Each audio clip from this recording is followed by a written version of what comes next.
And I went up to my father and I said that, I want to just go back and take up a job. And, his first question was that who's going to give you a job after a gap of 8 years? You haven't been working. Still remember the first day I had gone to office in the most inappropriate office wear. I was sent back home on my first day itself. Like the same moment. I stay in the same building as my office. So it was when I used to come from school, I used to go to the office first, order ice cream, and then I used to go home. These kind of apprehensions, doubts will always be there when you are inheriting something which is already built and established. It's a part and parcel of every family managed business.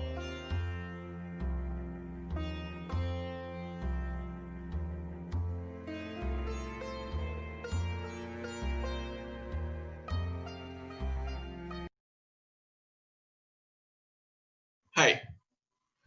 For all first generation entrepreneurs, startup founders, their business journey is naturally tough. Idea validation, uniqueness, funding के लिए क्या-क्या पापड़ बेलने पड़ते हैं. And there most of us think, काश हमारा भी family business होता. ये funding का आटा ना पीसना पड़ता. When we hear of anyone joining own family business, we rarely look at the event respectfully. We consider it's a garden of roses for them. No challenges, no risk. सब कुछ तो बना बनाया है. आपको करना ही क्या है? But is it really a case? The only thing here is the entry in the family business. That's the only easy thing. But later on, it's the same struggle that all of us have in our day-to-day lives. In fact, they have an additional challenge of keeping up the brand name, legacy, and expanding the business further.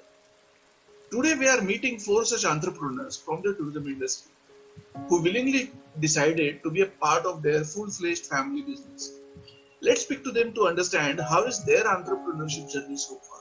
So we have Jasmine Dugal on the call, who is a director from Minar Travels Private Limited. She's from New Delhi. And this company was started by her father and her uncle, Mr. P.S. Dugal and Mr. H.S. Dugal in 1992. And they are one of the largest DMCs in North India. Then we have Mr. Hussain Patel, who is from TripJack Private Limited. This company was started in 1987 by his father, Mr. Afzal Patel. And it's one of the largest travel companies now in B2Bs as well. We have Rishabh Doshi from Classic Holidays. Rishabh is a director there. This company was started by his father, Mr. Suresh Doshi in 97. And they are the largest consolidators for Goa hotels. And finally, we have Adil Karim, who is from Creative Tours and Travels, one of the largest air travel consolidators. This company was started by Mr. Karim, his father, in 1979. And thanks for joining the call. Thanks for giving your time. Now, this is a very different kind of a topic that I wanted to cover in this call. Like everyone is talking about entrepreneurship, everyone is talking about startups. But then there is this one element of next generation entrepreneurs, which nobody is talking about. You know, even next generation entrepreneurs have their own set of challenges. So that's what we are trying to cover. We are also trying to understand how have you taken your companies ahead? Like, what was started by your parents and other founding members. How have you taken these companies ahead? What kind of contribution you have done to it? So before we get on to it, I would like you all to introduce yourself, your companies in brief. Jasmine, can we start with you? Sure. Yeah. So good morning, everyone. This is Jasmine. So I am from the family and I'm part of the Minar Group. And the company was started 28 years back by my father and uncle. And we are primarily and a hardcore inbound company. But with passing of the years, we diversified into aviation. We are the GSA for Air Mauritius, Ural Air, which starts from Bombay to Moscow now, and many other airlines which are chartered-based airlines into Goa. So Goa also we have a very big setup. We have 3 offices in Goa, wherein we are almost handling 60,000 incoming tourists in a span of say 6 months per season. That is why all the charters. And then we diversified into very recently into MICE and events, which is under our brand name Elborn, which are only primarily into PCO conferences like the government organization conferences like the ISRO, lung conferences, wherein we have all of the doctors coming from all over the world. So it's not like the other corporate minds that we are doing. Under our inbound section, we also have very fine and high-end luxury travel for the inbound tourists coming into India, which is under the brand Vilasa Luxury. Yeah.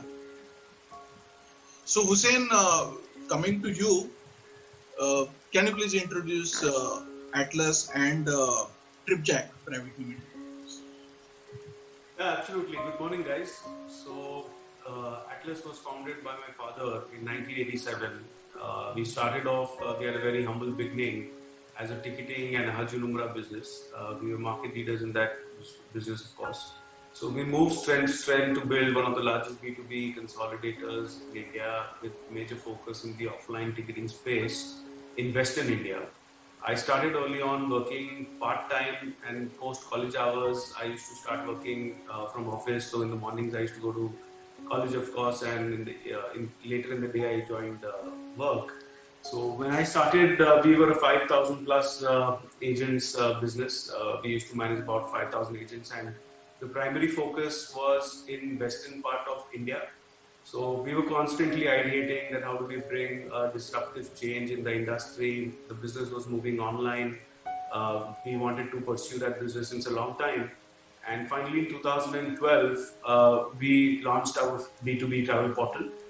We focused on solving the existing problems that travel agents used to face.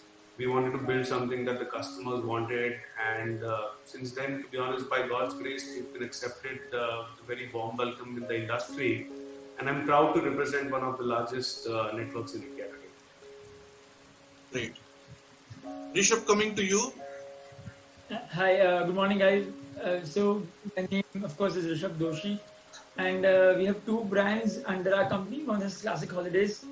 It's a 23-year-old now. Sorry, it's a B2B hotel consolidator company wherein we provide B2B rates for agents across India for hotels in Goa, Maharashtra, and Rajasthan. We are majorly working for 4 and 5-star hotels in these 3 sectors, and of course in other sectors also like Kerala and Karnataka.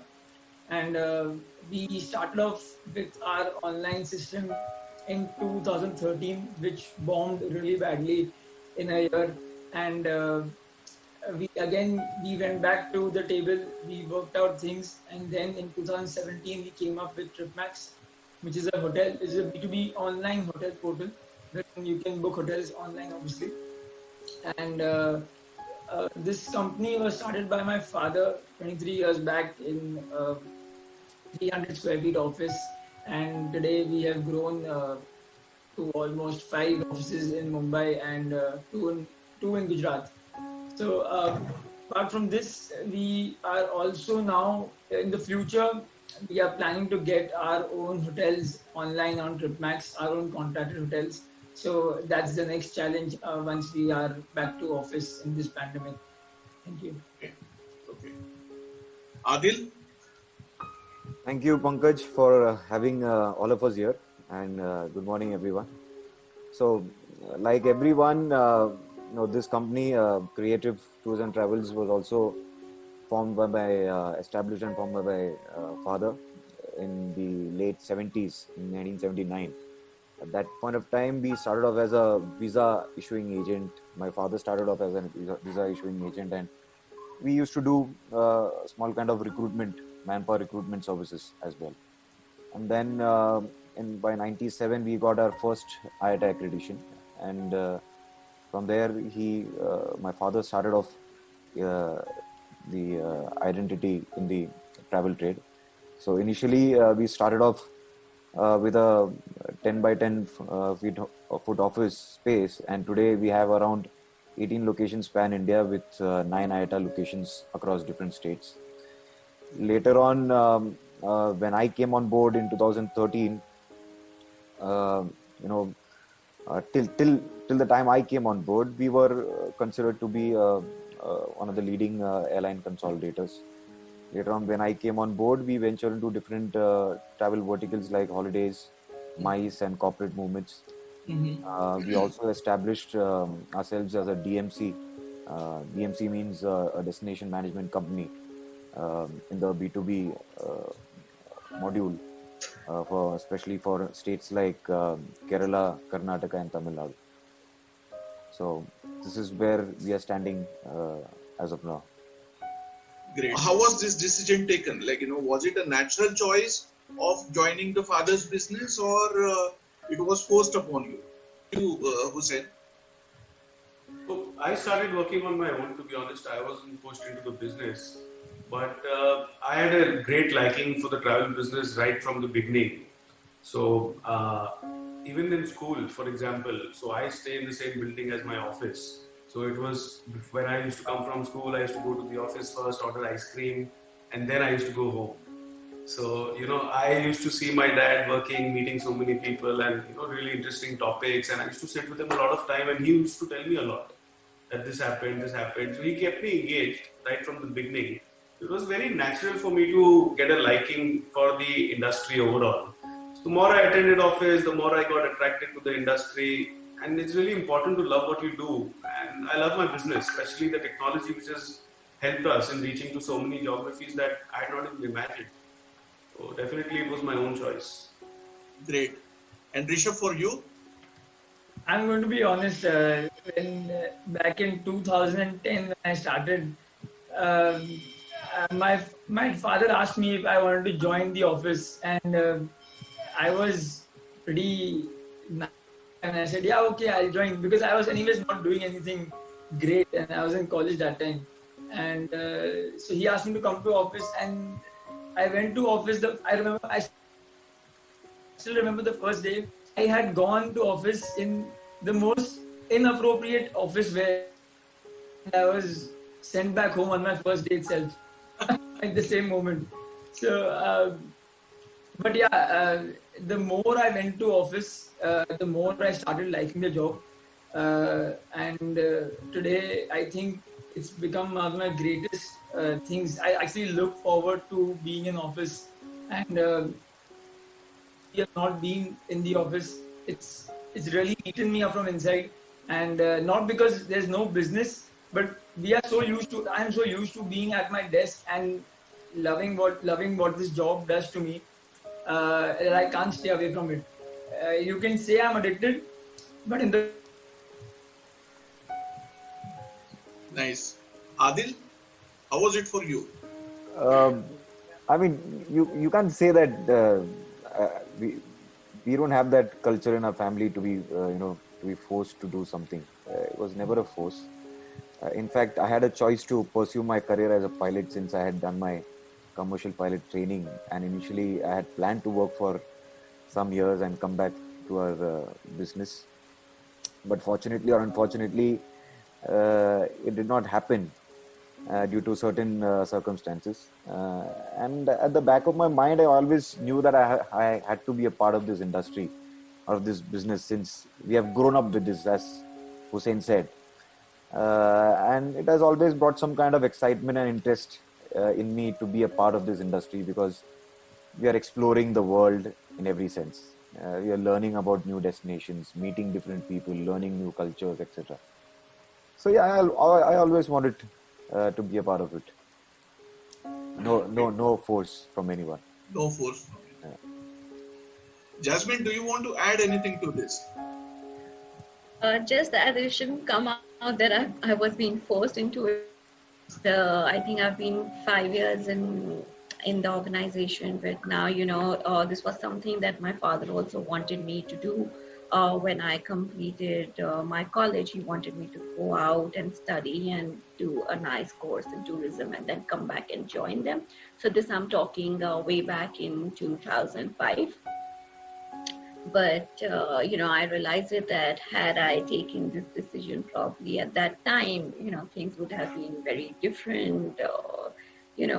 I would have been probably in terms of knowing more people from the industry.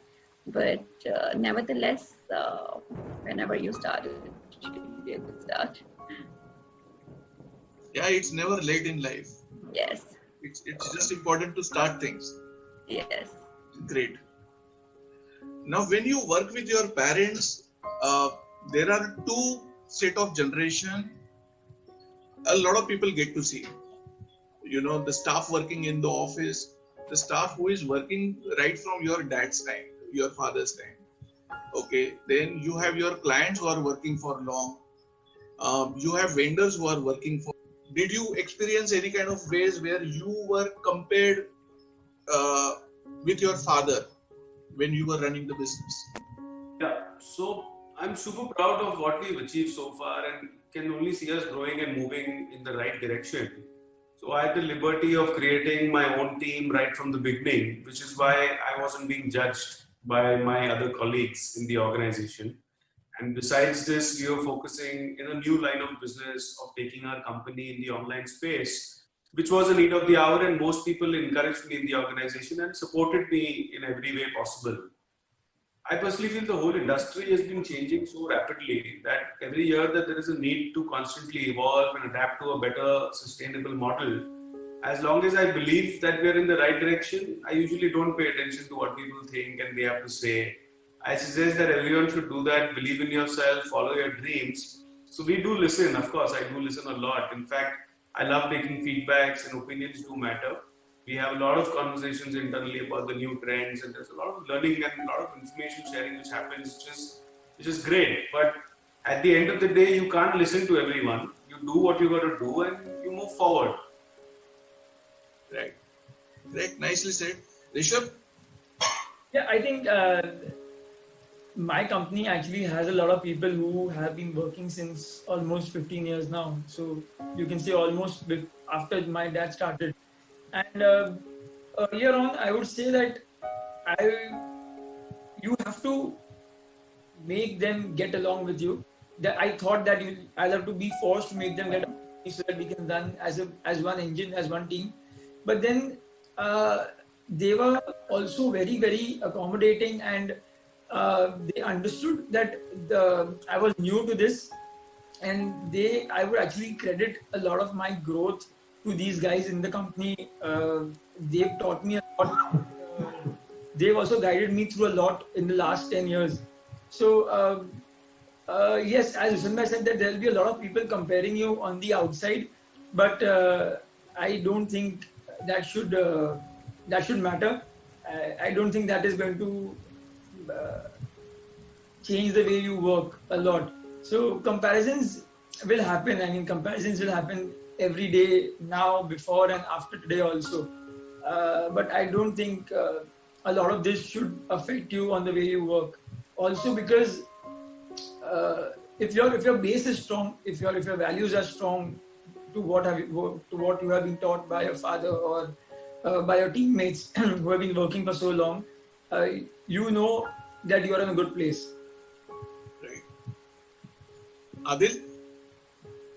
Yeah, so as I said earlier, these kind of apprehensions, doubts will always be there when you're inheriting something which is already built and established. It's a part and parcel of every family managed business. When I joined my business, I had to deal with people who were working in my organization since last 20 years. And I'm sure everybody in this panel have had this experience. Because people may not accept you initially, or they may just be forced to accept just because I'm the son of their boss. But things fall in place naturally if your intentions are right, and justify your place with your own contributions. So you just need to take these things in your stride and move on, focus on your work, because that is what ultimately matters. because these are natural things which is bound to happen, because people are not happy if you get certain things easily. Right. But they have to live with it, and we also have to be matured enough to understand what is our responsibility and role leading this organization and take it forward. That's it. True. Jasmine, how was your experience? I would say that I've been very fortunate enough to have been accepted very nicely, in the company. Um, but what I feel that of course there's a set of experience that comes with such senior level people who've been working with us 15 years, 10 years in the line, and they are the ones who actually know the business, the market situations outside way better than us. But what I have come to understand is that even I not being a trained professional from a tourism background, I always make sure that I am reading a lot. I am quite up to date with the market, what's happening around, what's new that's coming in, so that you can match up their experience, put in your inputs, and make something great out of it, which is beneficial to the company. And of course, every day, what these seniors can actually teach us on hand, in person, I think it's comparable. It can't be compared to any sort of education that we get in a certain institution. So, Hussein, you said in before, that you have taken this company ahead. It was Atlas Tours and Travels.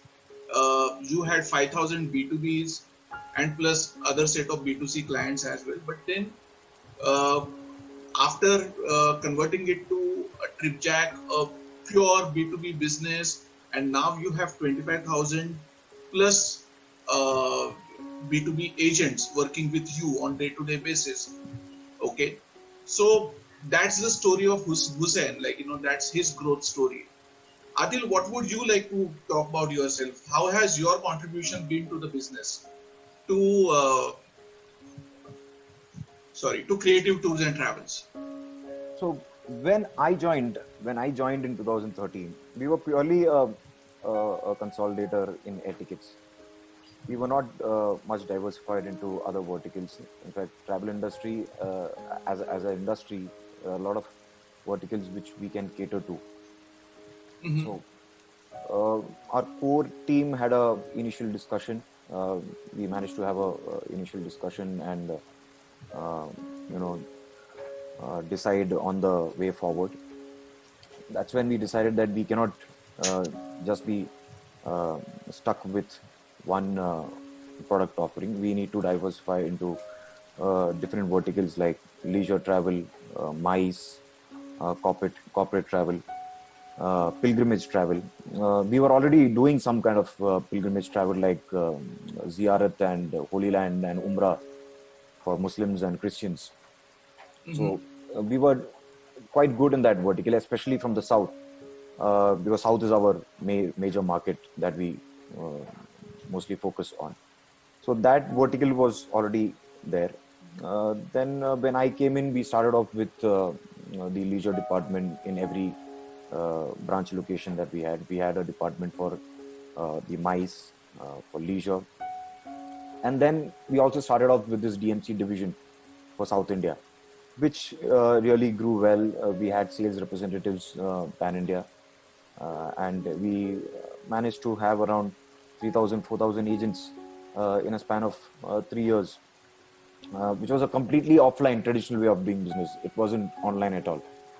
And then once that grew, we managed to have an online booking tool of our own. But we've not really pushed it much in the market. It's still in the initial phase. So that is our next target. We'll be going online with multiple products, and we're going to focus more on that front. Okay. So that is where we stand right now. All right. I think we lost Rishabh. He'll join. But meanwhile, Jasmine, you can talk about your contribution to the company. You have joined 5 years back. Yes, I joined 5 years back, and then I think 2 years I just took some time to understand, where we were and what we were doing. So 2 years back, I introduced this. I think I felt the need that we could be venturing into the B2B space, wherein we conceptualize on our marketing and representation verticals. So right now we have say about 8 international DMCs on board with us. Okay. Sri Lanka, Egypt, Russia, and a few others. And I think now I'm looking at partnering and offering, a lot of small boutique properties which are often neglected in the B2B space.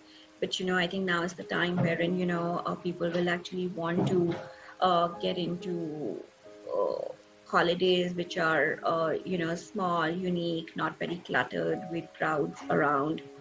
So I think yes, that's where. Plus, besides that, I think every day, making your company's presence felt on the social media, those were a little ignored practices which were not there, and that is something which elders really still do not connect or are very comfortable with. So, how a company, the entire company branding, the sort of communication that needs to go out to your clients is something very, very. Very true. Hussain, would you like to add anything to your growth story? So our primary business focus has been in the B2B segment. We are a 100% B2B company in Tripjack. And I'm more like agents today actually are more like consultants to customers wanting to provide multiple products where there is a need to give them the right tools. So Tripjack has always focused on giving the right tools to everyone so that they can, make sure that they are able to cross-sell and earn more revenues out of that. So India's 50% population is below the age of 25 and 65% is below the age of 35. So these are new type of travelers whose demands are changing rapidly, and we want to constantly evolve and give the best products to our customers, to our travel partners, and empower them to sell better in this competitive space.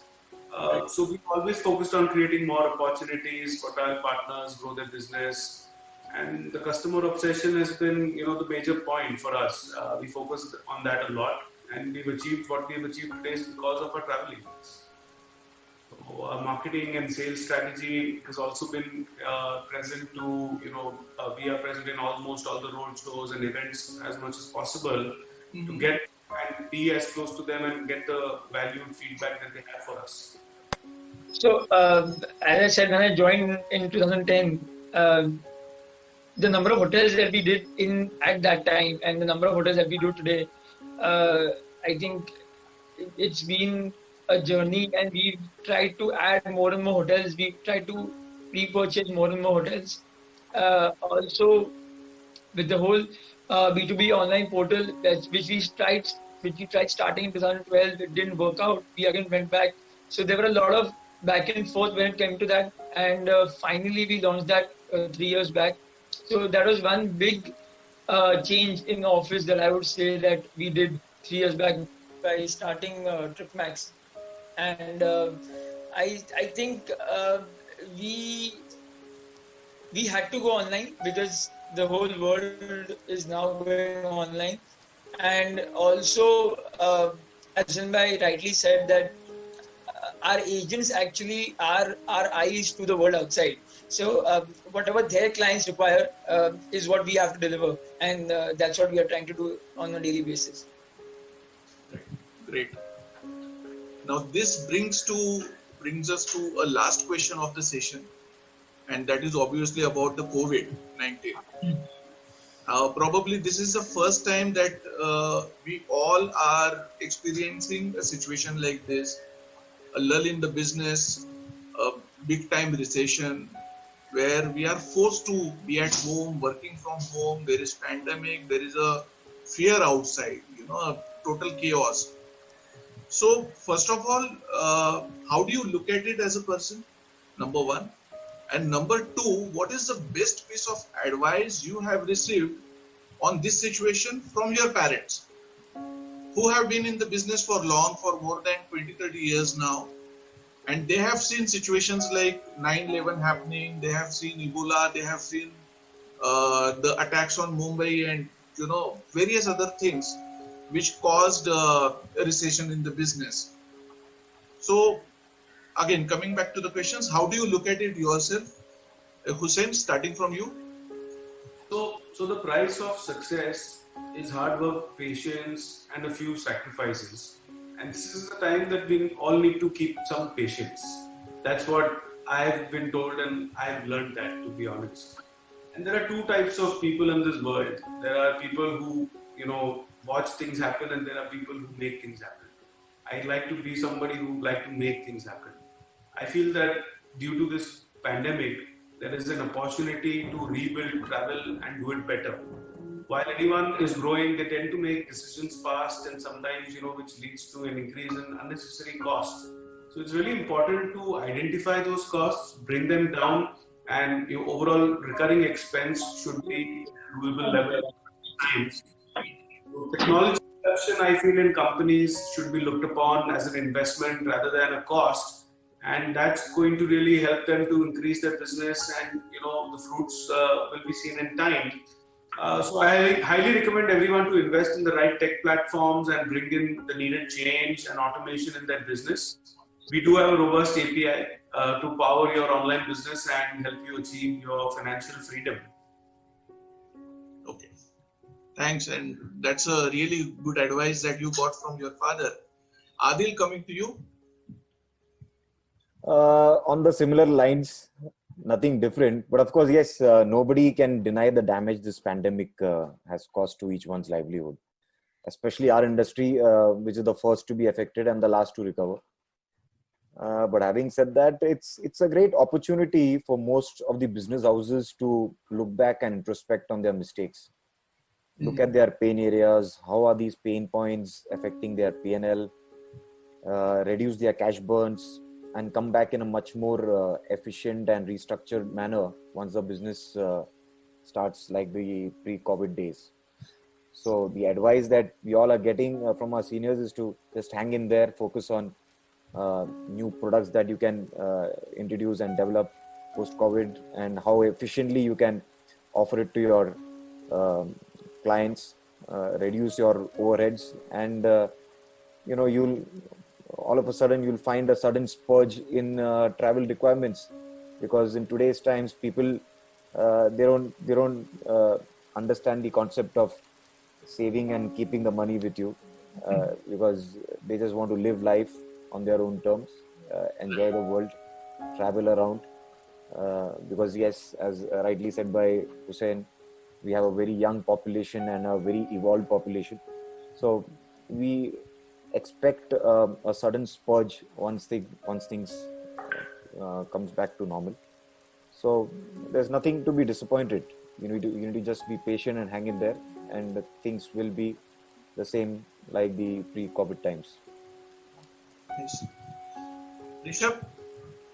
So actually this pandemic has actually taught us a lot. Obviously, one is to be patient, as mentioned by Hussein. The other is to grab the opportunity. We were sitting at home, not doing anything, spoiling our sleep times.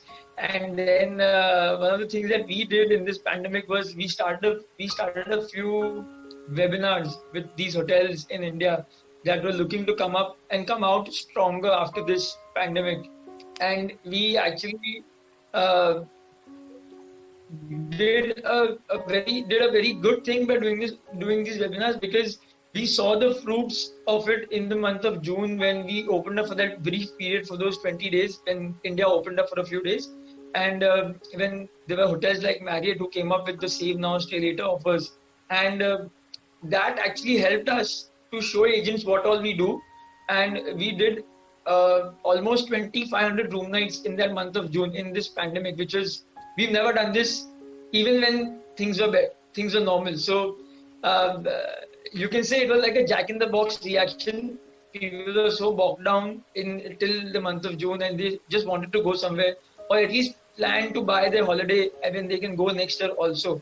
And another thing that I really feel is that this pandemic has leveled us all. Okay, it has made us to zero. Okay, businesses are not doing well, sales are not happening.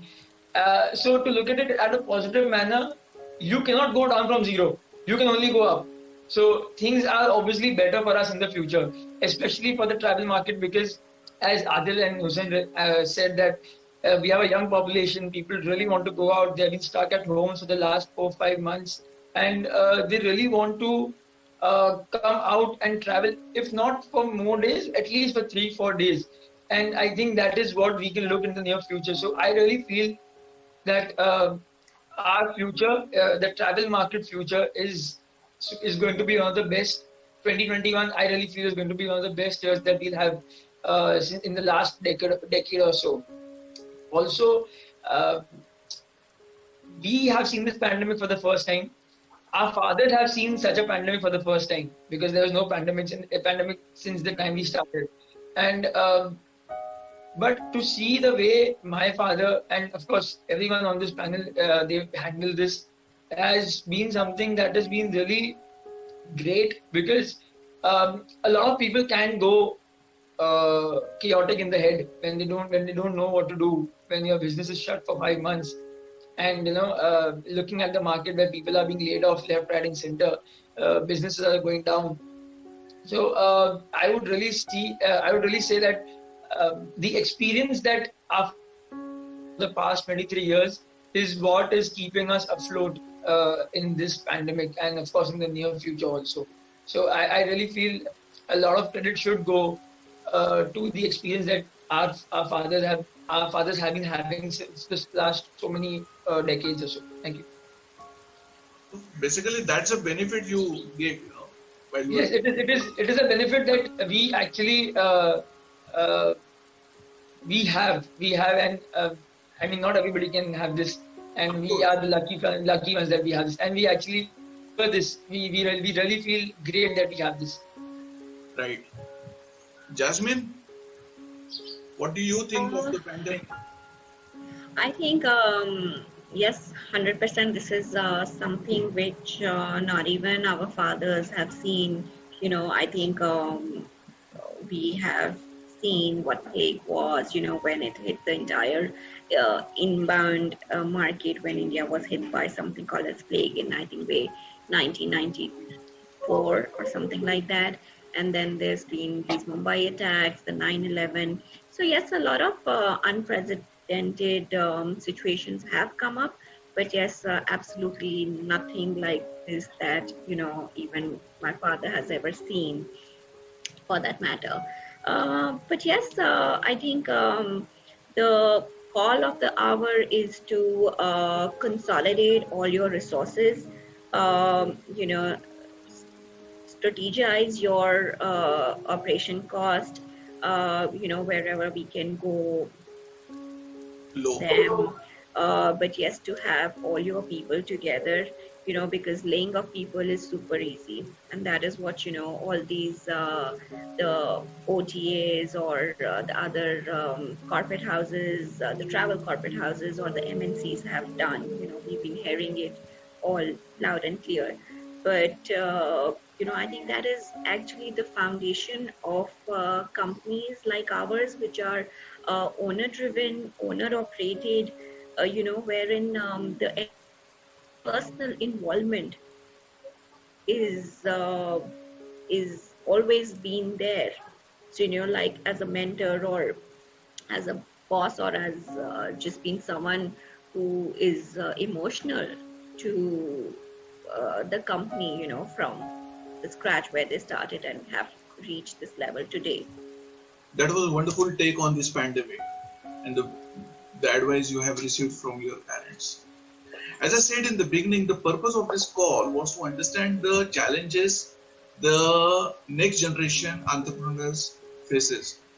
As for you all, the entry in this industry or in the business might have been easy, but the struggles of running the business and the challenges of taking it ahead are almost comparable to ones who have been first generation entrepreneurs or starting up. It has been a wonderful conversation with you all, and wish you a speedy recovery of business. Pankaj, for having us here. Thank you, Pankaj. Thank you for having this. It's been a wonderful interaction. interaction to know all the new people. Yeah, and Thank- it was a great for opportunity getting to us- listen to Yeah. all my contemporaries as well.